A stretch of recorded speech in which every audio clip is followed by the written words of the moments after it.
Olá, muito boa tarde. Está entrando no ar o nosso Liberdade de Expressão deste sábado. Mais uma vez, muito obrigado pela sua companhia, pela sua audiência, aqui na Líder FM 107,5 e também no nosso YouTube. Liberdade de Expressão, que sempre tem um assunto de extrema relevância para a nossa comunidade. E hoje não será diferente. Apresentação de Matheus Mitterer, produção de vídeo do Misael Lima, áudio a cargo do Paulo Barbosa e a direção-geral do Mauro Roberto Valmórbida.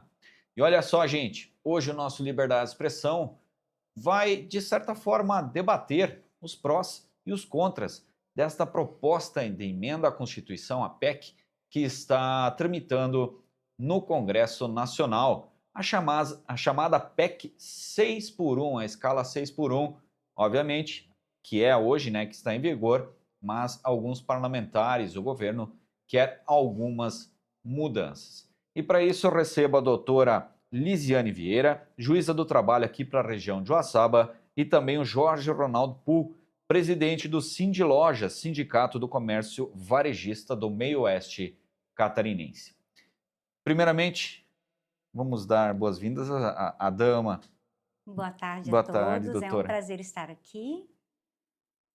Obrigado pela sua presença, para a gente poder falar um pouquinho mais, né, sobre Uhum.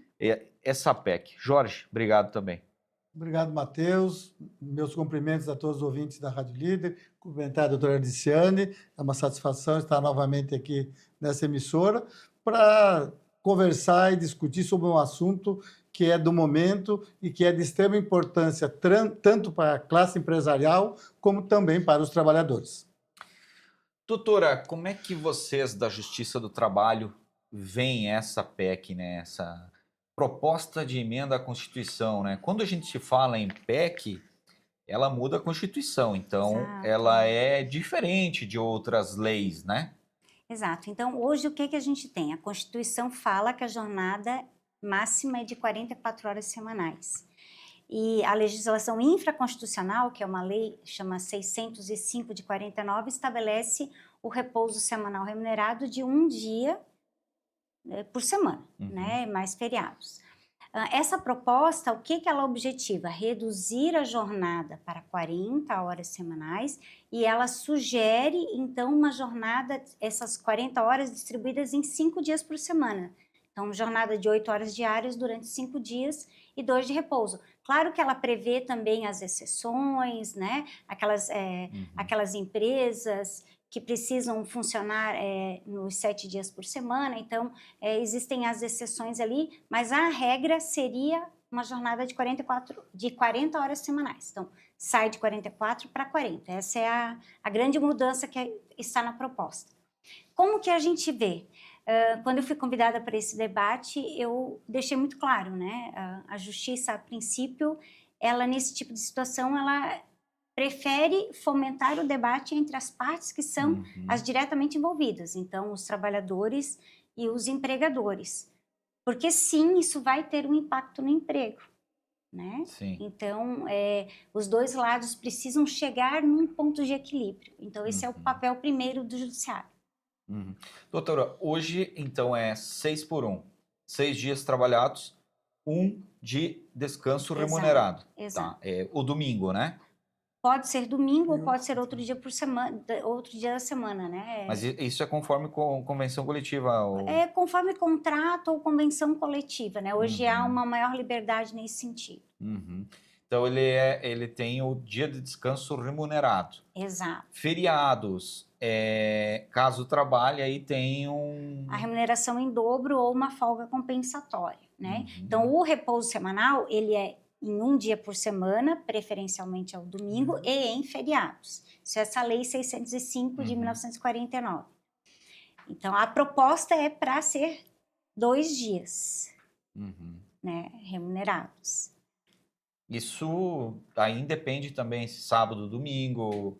Isso, é como eu falei, a sugestão é que seja o final de semana, né? Mas nós temos uma multiplicidade de situações nos serviços, no comércio, na indústria, que isso tudo vai ter que precisa de um ajuste fino. Jorge, como é que o sindicato, né, os sindicatos patronais, a FEComércio, ver essa questão. Você, inclusive, esteve essa semana em Florianópolis e debateu isso junto, né, aos empresários. Quando você fala em trabalhar menos, é difícil entrar na cabeça do empresário, né, doutora, de reduzir carga tributária, né? O empresário tem em mente sempre trabalhar mais, produzir mais.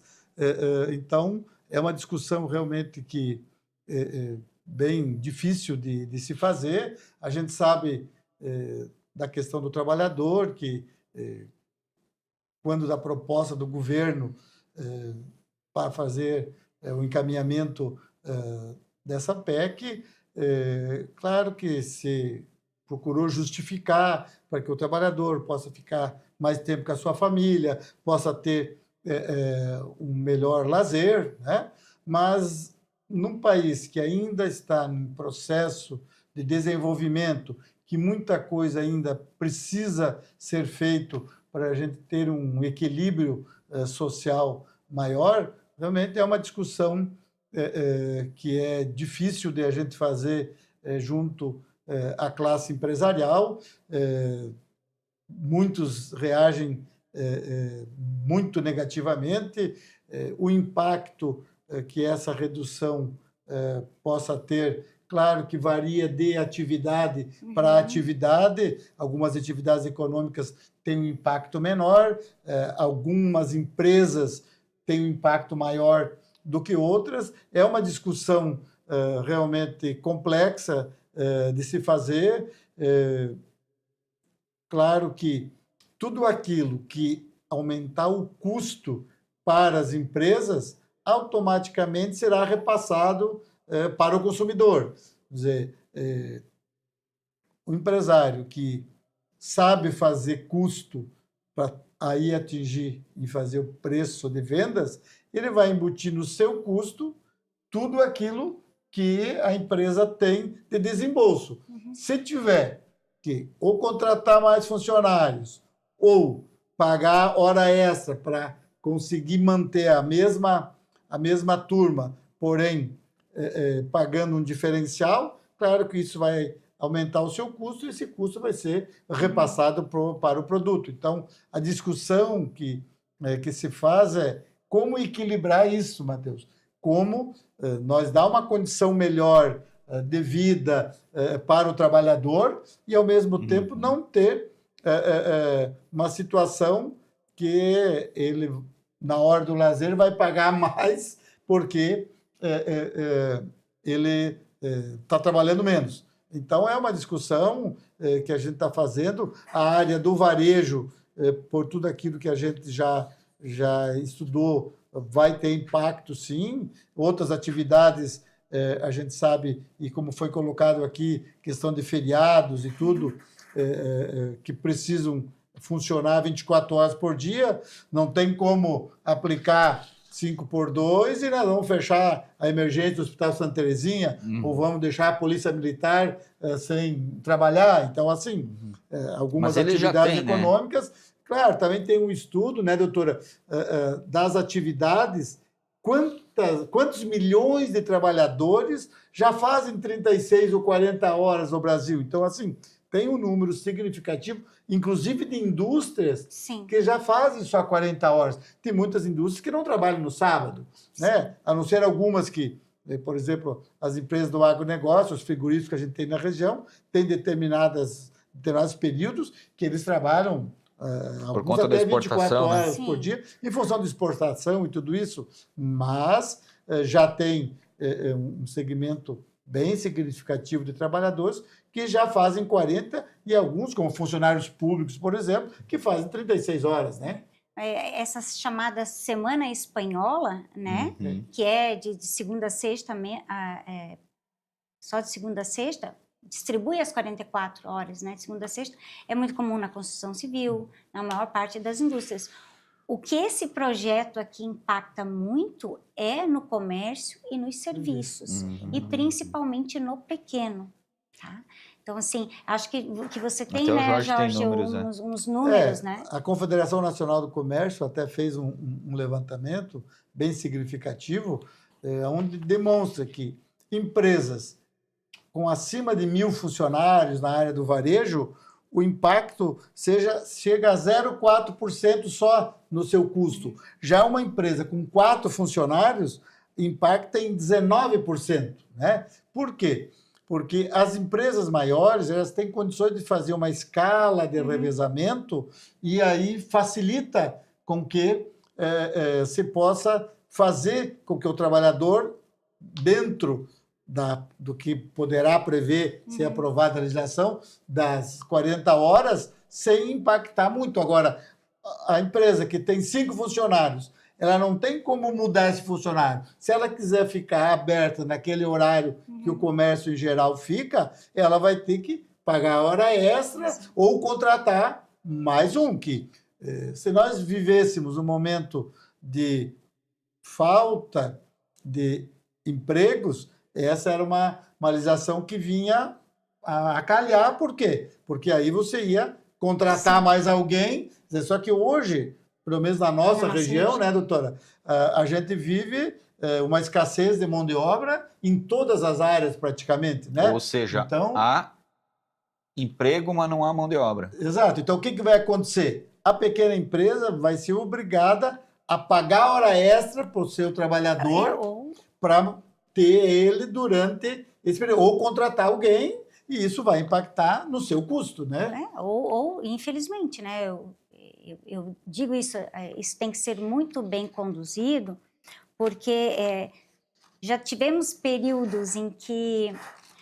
Eu vou citar o caso, por exemplo, do período da pandemia, em que pequenas empresas que tinham funcionárias no início de gestação e tiveram que pagar essas funcionárias durante a gestação toda, e mais de outra funcionária, pet shops, pequenas lanchonetes, pizzarias, fecharam, porque não tinha como absorver aquele custo de pagar mais um. Doutor, até para explicar, uma dúvida minha, eu acho que muitas pessoas que estão nos ouvindo e nos vendo não entendem.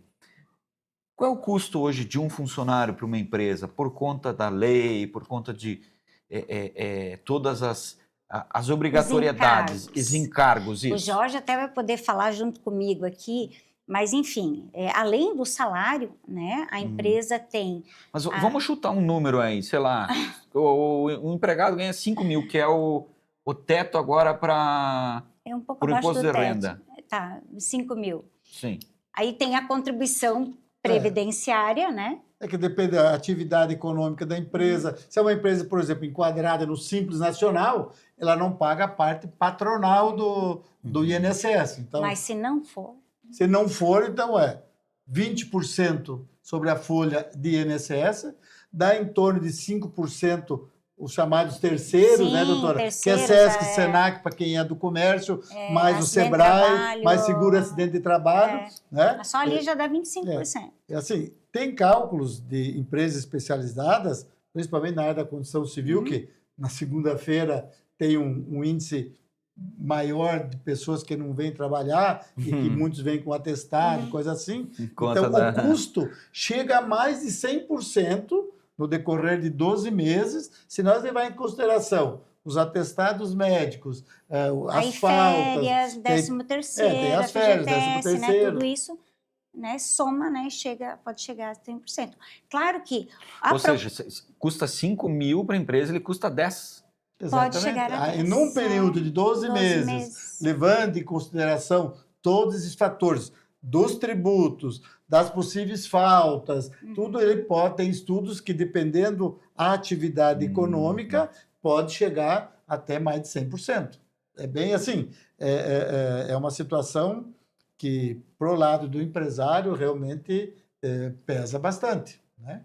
Então, a mão de obra é um custo que impacta significativamente em algumas atividades muito grande, né? Na atividade de serviços, a mão de obra, o impacto é bastante grande. Então, tanto é que nesse cálculo, doutora, as empresas, por exemplo, transportadoras, elas vão ter um impacto de mais de 13%, inclusive as grandes, né? Porque a redução da carga horária já tem aquela legislação específica do motorista, né? Então, o estudo feito que o impacto é bastante significativo também, né? É por isso que, assim, ó, eu acho que essa discussão toda é importante, mas eu acho que até uma contrapartida do governo, desoneração de folha, algo assim, tem que vir no pacote para poder equilibrar essa... Essa questão de desoneração Do que custo. aconteceu na pandemia, né? Aconteceu na pandemia, aconteceu para os setores que são os grandes empregadores, né, frigoríficos, por exemplo. Então, assim, vai ser necessário todo um ajuste para que esse custo não fique todo apenas com o empregador, Sim. que ele seja diluído. Temos também aí outras questões, por exemplo, um funcionário que é comissionista do varejo, se ele só trabalhar 40 horas, ele também vai receber menos. Ah, tá. Vai ter trabalhador que ele vai querer, não quer trabalhar menos, né? A gente percebe isso no período de Natal, doutora, né? Que as lojas ficam abertas até às 22 horas, normalmente a gente faz acordo aqui com o sindicato laboral, então tu tem que fazer esse cara, porque o trabalhador pode trabalhar só 2 horas extras, né? Então tu de manhã tem que fazer uma escala, começa às 10, começa às 15, os funcionários ficam bravos, porque eles querem ficar o maior tempo possível dentro da loja, porque eles são comissionados e quanto mais vender, mais eles ganham, né? Então é todo um processo que é complexo. Eu acho, minha opinião, que cada setor deveria ter uma negociação própria. Uma discussão diferenciada para cada um. Exato, porque assim, realmente para a indústria e para a construção civil talvez seja mais simples, mas para o comércio e para os serviços, mais complexo. Claro que tem muitos estudos já que correlacionam, né, redução de jornada com menor turnover, então menor falta ao trabalho, menor adoecimento, maior produtividade, né, maior produtividade. Mas, assim, se a gente pegar os dados mesmo, essa produtividade no curto prazo, no Brasil, não vai ser suficiente para cobrir o custo maior. Com maior educação, maior qualificação, um custo financeiro menor para que as empresas pudessem investir em mais tecnologia. Isso no longo prazo pode até ser diferente. Porque são duas PECs, né, diferentes, né? São várias, na verdade. Tem o que está tramitando no Congresso tem a do governo federal. Exato, que é essa de 40 horas. Redução para 40 horas semanais máximas, descanso, consolidação no modelo 5x2, 2 dias de folga. Exato. No salário, proibição da redução salarial. Exato, 40 horas sem redução de salário. Quer dizer, ele vai trabalhar 4 horas a menos por semana, mas não vai ter redução de salário. Tá, mas o que ele já ganha hoje, continuaria ganhando hoje? Sim. Exato. Sim, sem redução. Sem ele redução. vai trabalhar menos e ganhar o que ele está ganhando. Claro que é o que a gente vinha falando antes, sobre o comissionista puro, por exemplo. Né? Sim. Claro que ele vai continuar tendo a garantia do piso, mas se ele trabalhar menos horas, talvez ele vai ganhar menos, que comissão. vai vender menos, vai ganhar menos comissão. Entendi. Mas, Matheus, queria só, assim, a doutora colocou uma situação que eu acho bem importante a gente conversar aqui, que é a questão da negociação. Sim. Né? A classe empresarial tem uma visão de que quanto menos o governo intervir e deixar as relações entre patrão e empregado fluírem, talvez as coisas mais setorizadas possam beneficiar ambas as partes, né? Porque se nós analisar lá nos anos 40, quando o presidente Getúlio Vargas instituiu a CLT, quando foi criado o SESC, SENAC, SENAI, então, assim, existia uma situação econômica no Brasil onde realmente a classe trabalhadora ela era muito frágil, né, doutora? Porque não tinha conhecimento da legislação, era todo um momento diferente. Hoje... Não tinham sindicatos também. Não tinham sindicatos, que foram criados, né? Quer dizer, hoje, com a evolução, tanto do conhecimento das pessoas, como a evolução tecnológica, já se pode dizer de que o poder de patrão e empregado, eles estão mais equivalentes. A doutora que está no dia a dia ali, né, a gente sabe que, como tem na nossa visão, alguns trabalhadores que não são tão bons, a gente sabe também que tem alguns empregadores que também procuram burlar a lei, não são tão bons assim. Então, mas que há hoje um conhecimento maior por parte dos trabalhadores, dos seus direitos, os sindicatos bem organizados e estruturados, que dá a condição de a gente fazer uma negociação sem tanto intervencionismo do Estado na legislação, né? A ideia seria que as partes, né, os entes coletivos, né, negociassem para chegar a um equilíbrio.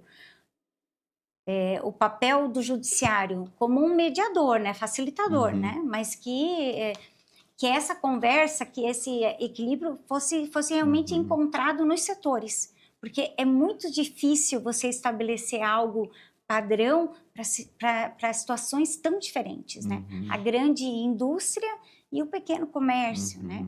Então, mas isso vai ser uma rodada grande de conversas e negociações do Congresso Nacional, isso não vai ser aprovado assim de uma hora para outra. A toque de caixa, né? Não, Muitos queriam que fosse aprovado a toque de caixa por conta das eleições, né? Essa é uma discussão que a classe empresarial está tendo, é justamente nesse sentido, de não se atropelar isso, né?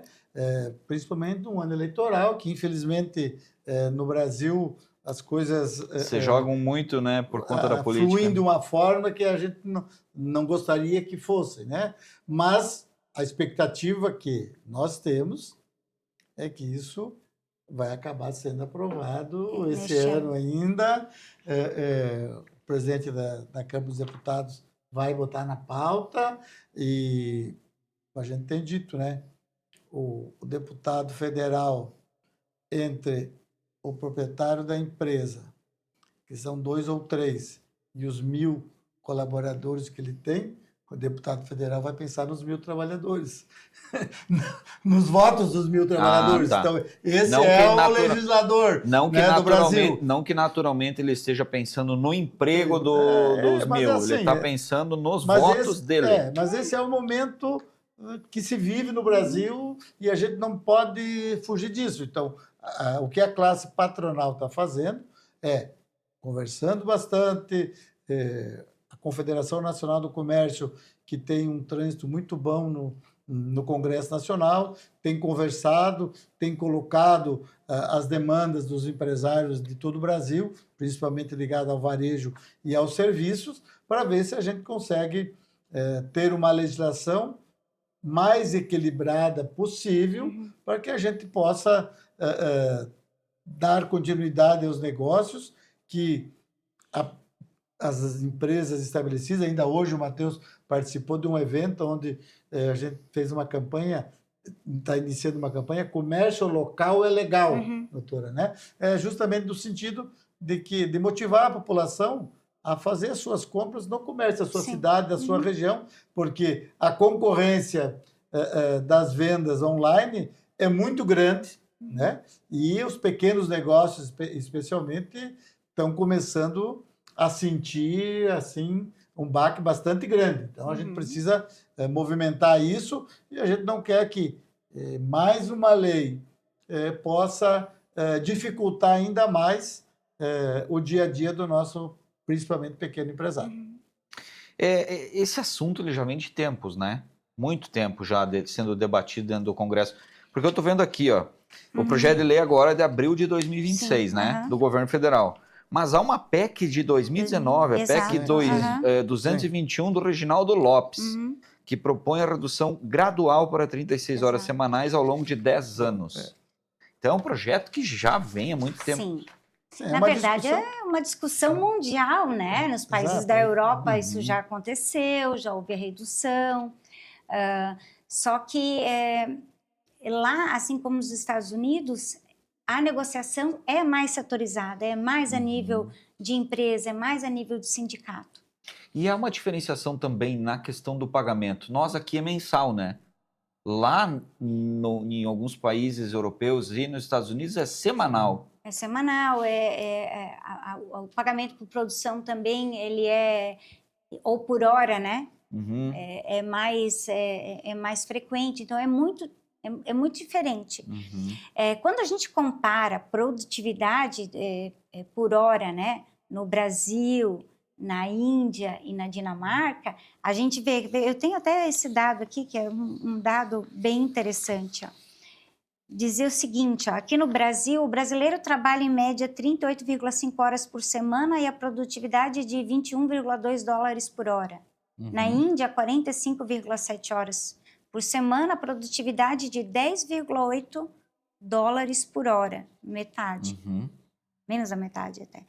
Já na Dinamarca, trabalha 32,4 horas, mas a produtividade é 92,2 dólares. Só que você não tem como comparar, né? Nível de escolaridade, qualificação, tecnologia no emprego, de cada um desses lugares. A gente vê os vídeos, né, da Índia, Sim. a produção é totalmente diferente daqui, Dinamarca, então E também a questão populacional, né? Lá na Índia tem gente empilhada, né? Na Dinamarca, não. Exato. E aí o que eu digo, assim, às vezes você colocar num projeto, mas olha como lá, né, diminuiu a quantidade de horas, olha a produtividade. Não é assim, são muitos fatores relacionados. Então, a gente tem que fazer uma discussão com base naquilo Na que nossa a gente realidade tem, aqui. a nossa realidade. Se for ver a Dinamarca, tem o tamanho do Rio Grande do Sul, né? Se tu for assim, eu fui há 5 anos numa missão empresarial para a China, né? Então, e hoje um número muito grande de empresários brasileiros que vão em missão para a China, né? Porque tudo Então é lá fabricado você tem lá, uma né? concepção, né, que você trabalha por um valor que dá para sobreviver, vamos colocar assim, né? E tudo. Então o custo da mão de obra lá é muito barato. Uhum. Mas qual é a grande preocupação do governo chinês? É que com a vinda do povo para as cidades, conseguindo ter uma melhor qualidade de vida e queira ou não queira, está havendo um aumento do poder de compra também do chinês, que daqui a pouco eles vão começar a exigir mais, porque qualquer ser humano, depois que chega num patamar, ele não quer descer, ele quer mais, subir. melhor, né? Então, assim, um dos desafios, e a gente ouviu muito isso lá, do governo chinês, é conseguir manter esse custo baixo da mão de obra, que foi um dos fatores que ajudou a alavancar o crescimento. Abertura do mercado nós chinês. querer comparar o Brasil com a Dinamarca ou com outros países da Europa, então tem que ter essa discussão, né, doutora? Esse equilíbrio. O que a gente acha estranho, né, é o brasileiro que sai daqui, vai para os Estados Unidos para trabalhar em restaurante, trabalhar em serviço bruto, sem nenhum tipo de benefício, sem nenhuma garantia, e acha que ganha mais do que no Brasil. Né? Então, assim, aqui, isso que o empresário discute, sabe, doutora? Sim. País onde não tem regulamentação tão enérgica como tem no Brasil. Como é que lá funciona e aqui tudo a gente tem que regulamentar, né? E pelo perfil. Nós somos um país muito jovem ainda, talvez na hora que nós tiver passado os 1000 anos aí, a gente já tem uma sociedade mais homogênea e a gente possa aí ter um equilíbrio ainda maior entre capital e trabalho, que a gente sabe é um desafio para o mundo todo, né? Porque se nós entrar aqui e falar sobre a questão previdenciária, o quanto isso impacta, quer dizer, hoje a mão de obra, tu tem quanto por cento da população que é aposentada e que está tendo que voltar a trabalhar, isso está salvando alguns setores da economia, porque a aposentadoria não sobrevive. Né? Então, tudo isso são situações que a relação patrão-empregado tem que evoluir muito ainda. Né? Sim. E o ideal é que fosse mais setorizado e mais negociado. Então, a gente defende muito, eu participo das negociações do Sindicato do Comércio Varejista há mais de 30 anos aí, então a gente sabe das dificuldades, e às vezes a gente é muito criticado, e de um período para cá, a gente tem conversado com o Edson, então, antigamente a gente dava entrevista na rádio, fechamos a convenção e tal. Se houve um acordo, não houve vencedores. Foi bom para ambas as partes. Na hora que eu der uma entrevista aqui na Rádio Líder e disser que fizemos um ótimo acordo para a classe empresarial, o empregado vai cobrar do empregado, sindicato o lá. comerciário vai ligar para o Edson, sim, se foi bom para o patrão, não foi bom para nós, então, e vice-versa. Se o Edson der uma entrevista dizendo que foi muito boa a negociação, os empresários vão me ligar assim, Jorge, o que é que tu está dando a mais do que precisa dar lá para os trabalhadores? Então, a gente até discutiu isso, ó. Vamos dizer que foi fechada a convenção coletiva, houve um acordo, não houve nem ganhadores nem perdedores, todos ganharam, né? Porque quando tu faz um acordo, o acordo se pressupõe que contentou ambas as partes, né? Que essa é a ideia, sabe? Que esse projeto venha para não ceifar empregos, tá? Que esse projeto venha para manter o emprego, para melhorar um pouco a condição de vida dos trabalhadores, mas sem ceifar empregos, né? Sem um sacrifício que vá, no final, ser a perda desse emprego. Porque, assim, tem muitos outros custos, né? Vamos falar aqui da nossa região, Joaçaba, Rio do Oeste, a gente tem o custo, por exemplo, de aluguel, a gente discutiu já isso muito, que é caríssimo hoje para a pequena empresa pagar o aluguel para conseguir faturar, para pelo menos tirar a lucratividade para pagar aluguel e IPTU, que é um pouco fora da curva aqui principalmente em Joaçaba, é bem complicado. Então, para o pequeno empresário, para o pequeno empreendedor, qualquer custo que venha a ter impacta, né? Então, essa questão que você está discutindo aqui, das horas, do dia de folga, você vê o lado do trabalhador, é importante que você tenha mais tempo para viver com a família, para ter o lazer, mas também tem que pensar que se as empresas forem muito mal e se reduzir o número de empregos, aí a lei não cumpriu o seu objetivo. Então, justamente, a lei é no sentido de não diminuir nada das vagas de emprego, pelo contrário, né? Então, vamos esperar que você tenha um bom senso lá na hora da aprovação, da discussão definitiva da lei, para que a gente consiga ter esse equilíbrio, né? Há uma PEC também, a número 8 do ano passado, de 2025, da Érica Hilton. Essa propõe o fim imediato da escala 6x1, adotando o modelo 4x3 já. 4 dias de trabalho por 3 de descanso. Já é um passo um pouco além, né, do que já estão se discutindo 4 horas a menos. Aí é quase o paraíso, né, doutor? É melhor que Dinamarca, né? Eu acho que se nós tivéssemos condições, seria maravilhoso, né? Se tivesse essa sobra, né, do outro lado, para poder fazer isso sem extinguir as vagas de emprego, né, empregando outras pessoas, seria maravilhoso. Mas todos os setores têm que ser envolvidos, têm que ser escutados, para que isso seja de uma forma que seja viável, sabe? Eu só não entendi uma coisa, por que as duas passaram? A comissão, ela aprovou a admissibilidade das PECs. Exato, ela vai processar as PECs porque, todas, assim, né? Na CPJ, eles só analisam a constitucionalidade. Então, a lei não é inconstitucional. A lei... Ela é constitucional. Ela é constitucional. Então, é a primeira comissão que, claro, você tem como a mais importante, porque nada pode tramitar que seja inconstitucional, que fira a nossa Constituição. Então, a primeira comissão é a Comissão de Constituição e Justiça. Ela diz, não tem nada que fira a Constituição. Pode ir para as demais comissões e tramitar dentro do Congresso. E como a matéria é a mesma, então elas tramitam juntas. Tá, então aí passam para outras comissões, Comissão de Finanças, Comissão de... E aí o que acontece? Na hora de votar, eles acabam que juntando, e aí pode pegar alguma coisa disso aqui, Podem fazer os um vários- texto único. Dos 3 projetos que estão tramitando, eles podem inserir num só e aí Apresentar esse mas projeto de lei. Mas o principal é esse do governo federal Tá. das 40 Aham. horas. Porque Isso, a 36, assim, dificilmente passaria no Congresso Nacional, porque É a uma pressão redução muito, muito grande, é, sabe?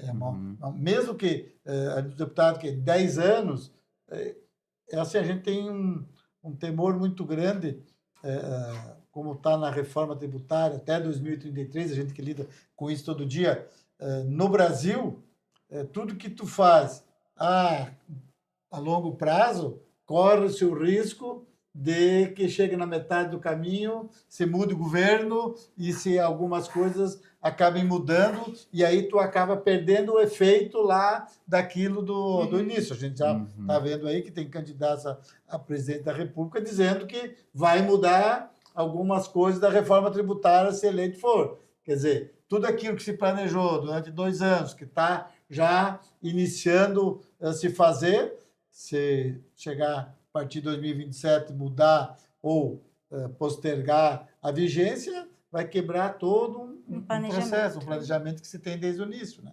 Então é complicado. Então acho que mesmo que o 36 impactaria, claro, muito maior do que as 40, mesmo que seja em 10 anos, acho que não vinga no Congresso Nacional.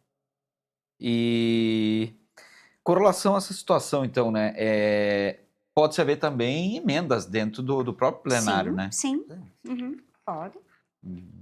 Caso haja alguma discussão, de repente algum deputado apresente essa sua ideia, vai que algum deputado esteja nos vendo agora e apresente essa ideia da doutora, né, que sejam classes por classes, por entidades, essa discussão, né? Então, sei lá, frigoríficos discutam, né? Outros órgãos, varejista, no caso, claro, aí também tem essa questão que se falou, né, de empresas, caso a gente estava falando em off, né, da Van. Ele não vai sentir muito por conta de tantos funcionários que tem. Eles têm uma facilidade maior de fazer uma escala, eles cumprem a lei mas por quê? Porque eles têm o maior número de funcionários, então eles têm como. Agora tu pega a Voga aqui em Ervaldo Oeste, uma que tem 8, 10 funcionários, para ela tem mais dificuldade, né? Assim, Matheus, só para os ouvintes terem uma ideia, né? O Brasil hoje possui em torno de 58 milhões de empregos formais. 31,5 milhões seriam afetados por essa mudança.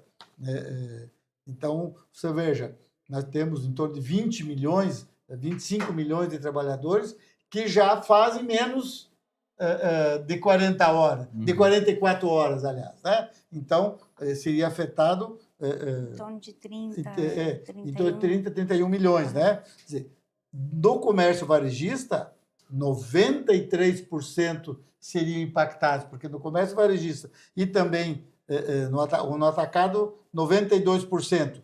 Por quê? Porque tanto no comércio varejista como no comércio atacadista, os trabalhadores hoje trabalham mais de 40 horas. Eles trabalham em torno de 44 horas. Então, eles seriam, quer dizer, não beneficiados, mas seriam afetados pela lei, porque passariam a trabalhar menos, né? Tem uma estimativa que poderia impactar em torno de 21% no geral a folha de pagamento no comércio varejista e atacadista, né? A gente está falando de em torno de mais de 100 bilhões de reais no ano, né? Então, assim, quando tu começa a ver o Brasil como um todo, são números bem significativos. E é isso que são esses números que estão sendo levados para os congressistas para que na hora da aprovação da legislação se faça de alguma forma que não haja um impacto muito negativo financeiramente para as empresas. E, repito, sempre prejudicando hoje as de menor porte, né?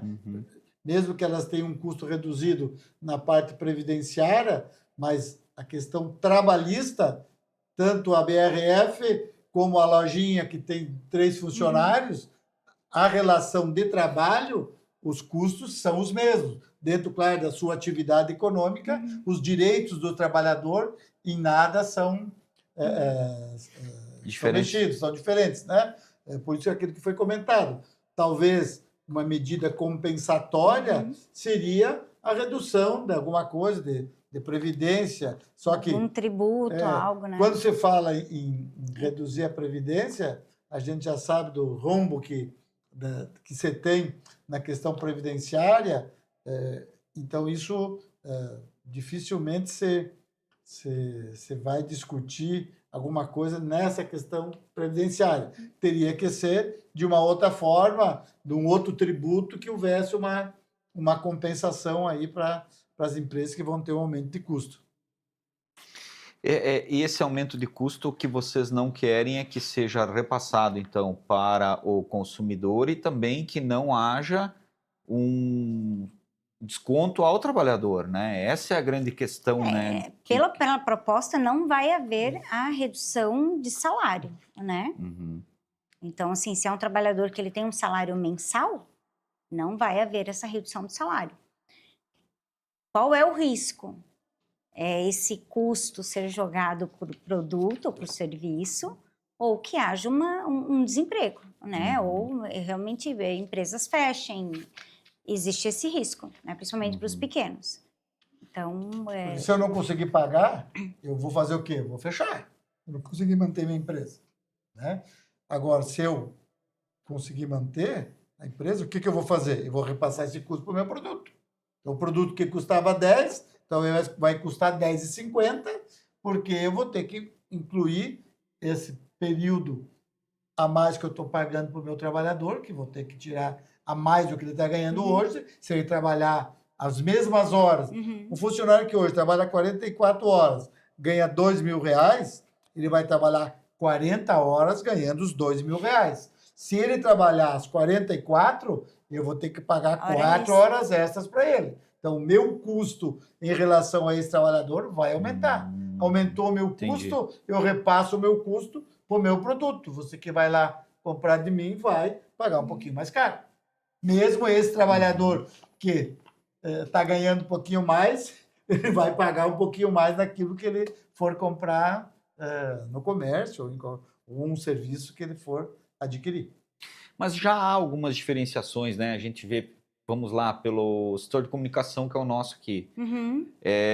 O horário já é diferenciado. Sim, aí é lei com jornada diferenciada. Sim, então há outras questões. Eu digo assim, vamos lá, uma universidade, o caso da UNESC, a aula é de segunda a sexta. Então não vai mexer em nada nesse Existe uma legislação específica para o professor, tem né, doutor? Então, assim, tem várias categorias profissionais no Brasil que tem... Bancários também. Né? Tem os que ganham insalubridade, isso aqui seria meio que geral. Essa seria a regra geral da Constituição. Tá, né? mas não mexeria nessas outras? Não. Quem já tem jornada reduzida, não. Entendi. Quem já trabalha menos, isso é só para quem faz as 44. Quem faz as 44 vai fazer 40 ganhando o mesmo valor. Basicamente, é isso. Ou seja, vocês, do sindicato patronal, vocês não são contra, mas vocês querem que haja... a favor. Não, Jorge, assim que eu quero entender. Vocês não são contra a redução, mas vocês querem que haja, digamos, uma compensação, algo que possa... O que está se discutindo, o que está se levando para os congressistas é justamente isso.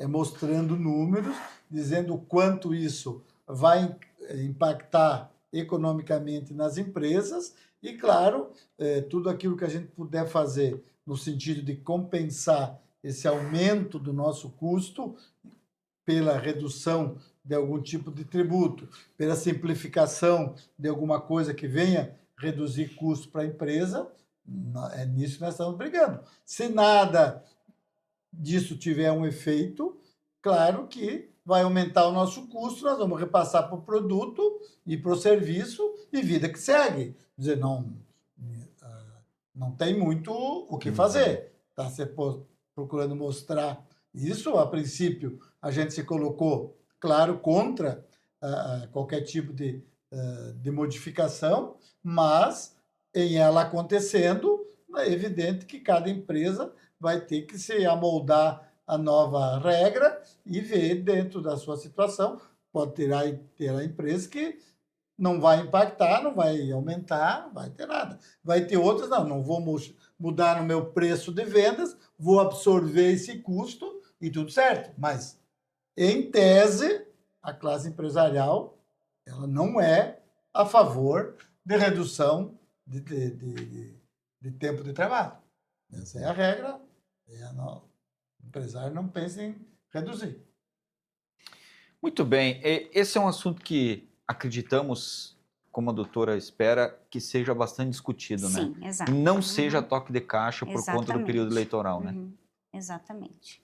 Acho que temos que ter uma discussão ampla e ordeira, né, no Brasil. Acho que sem politicagem, sem viés ideológico, que já tudo hoje é viés ideológico, né? Ou você é isso ou você é aquilo, né? Você não pode pensar no bem do Brasil, né? Então, acho que nós temos que pensar diferente.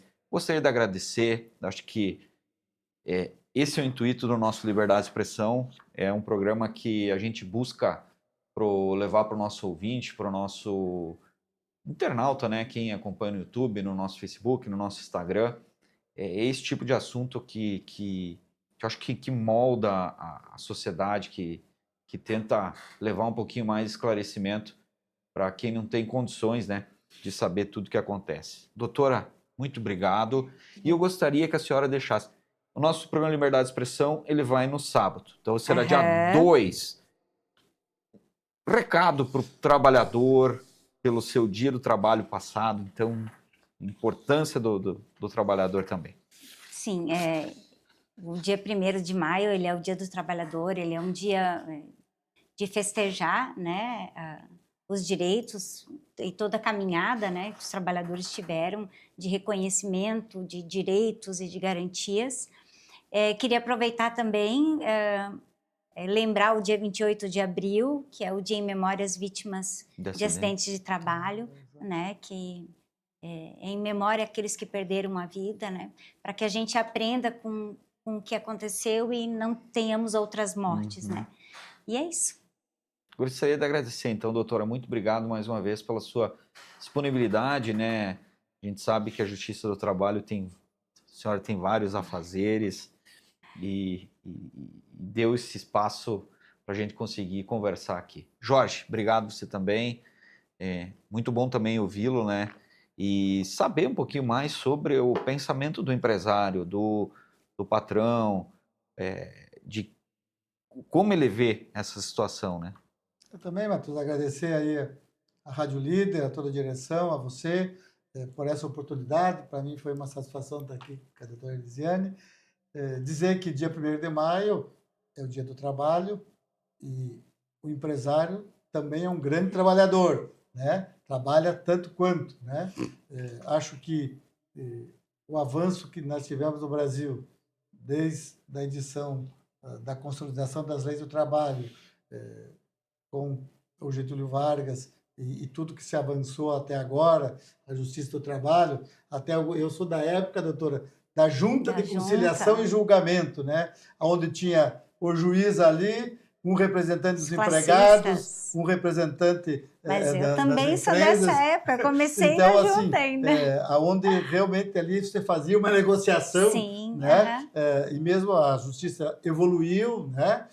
Então, assim, a Justiça do Trabalho, que alguns até em alguns momentos criticam, eu vejo que é de fundamental importância, porque ela visa equilibrar o trabalho e o investimento, né?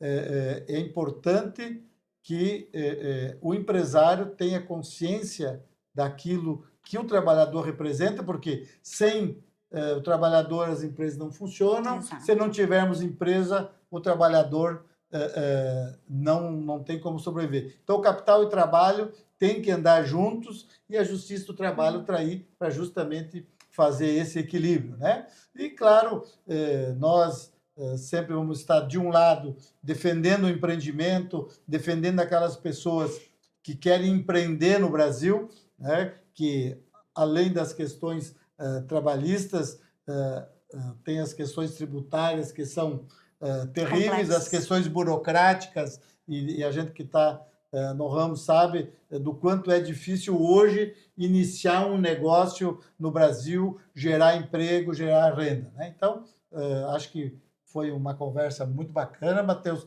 e sempre no intuito de esclarecer a nossa população, esclarecer o trabalhador, esclarecer o empresário de tudo aquilo que está acontecendo no Brasil. Muito bem, gente. Esse foi o nosso Liberdade de Expressão. Nome aqui também da Líder FM em 107,5. Toda a direção também. A você, trabalhador, feliz Dia do Trabalho. Foi nessa sexta-feira. Muito obrigado sempre pela sua companhia. Espero você aqui no nosso Liberdade de Expressão, sempre, todos os sábados, com um assunto de extrema relevância. Um abraço, gente. Até mais. Tchau, tchau.